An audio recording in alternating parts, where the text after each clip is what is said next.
In today's digital age of social media, spreading information across the world is seemingly easier than ever before.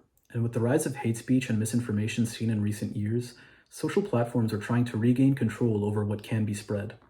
This begs the question, should free speech ever be controlled in a democratic society? If so, then by who, why, where, and to what degree? In my opinion, free speech should not come without its limitations. However, the way in which we choose to control it needs to be carefully assessed. Today, I will explore the sensitive topic of free speech, its limitations, and the debate on how to approach it within the context of social media. Freedom of speech is a foundational component by which liberal democracies are built on, and upholding these liberties is essential for ensuring growth, security, and unity within a society.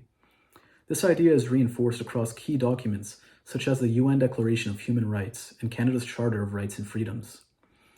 In Section 2 of Canada's Charter, the freedom of expression is one of 4 fundamental rights. However, Section 1 also states that these freedoms are bound by reasonable limits prescribed by law, meaning these freedoms are not absolute, and limitations are in place to guarantee consistency within a free and democratic society. Therefore, despite recognizing the freedom of speech as a fundamental right, there are legal measures in place to ensure that speech does not infringe on the safety or security of other individuals.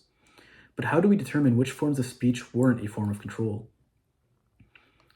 Let's explore the theoretical perspectives that guide our understanding of free speech. John Stuart Mill's philosophy suggests that limitations are warranted only when harm occurs. For instance, speech inciting hate, violence, or posing a threat to national security may justify censorship, and consequently, the limitations outlined in Section 1 of Canada's Charter of Rights and Freedoms fall under this criteria.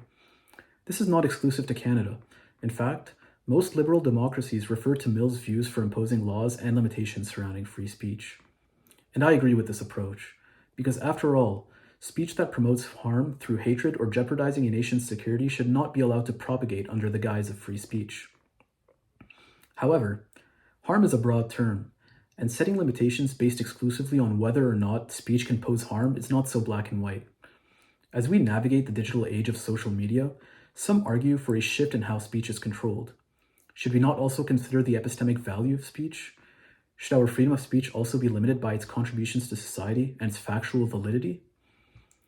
This brings me to the heart of the debate, social media. In the digital realm, the spread of information has never been greater, and now more than ever, falsehoods, conspiracy theories, and the undermining of truth have potential to flourish, threatening the very fabric of our liberal democracies. And while the idea of censoring speech lacking epistemic value might seem justified, I think that it carries potential for risks to our freedom of expression. Balancing the need for truth and genuine discourse without stifling diversity of thought is a new problem we face in the digital world, and I do not think that additional control through laws and censorship is the optimal solution to tackle that. Social media platforms are great at molding public opinion, and giving them full rein to moderate speech will suppress alternative viewpoints. The result? Social media platforms become echo chambers where a particular opinion on any given topic dominates public belief, and those with differing views are prevented from expressing their genuine thoughts. This essentially gives social platforms a monopoly on public opinion through the use of algorithms, corporate, and political censorship. According to Mills, having diversity in ideas and opinions is essential for strengthening the truth itself. And I agree with that. I believe that every individual has the right to be exposed to various opinions and ideas, and I believe that it's their responsibility to draw their own independent conclusions from that. Certain forms of free speech can have social, moral, and state security implications that, when considered, justify a degree of censorship.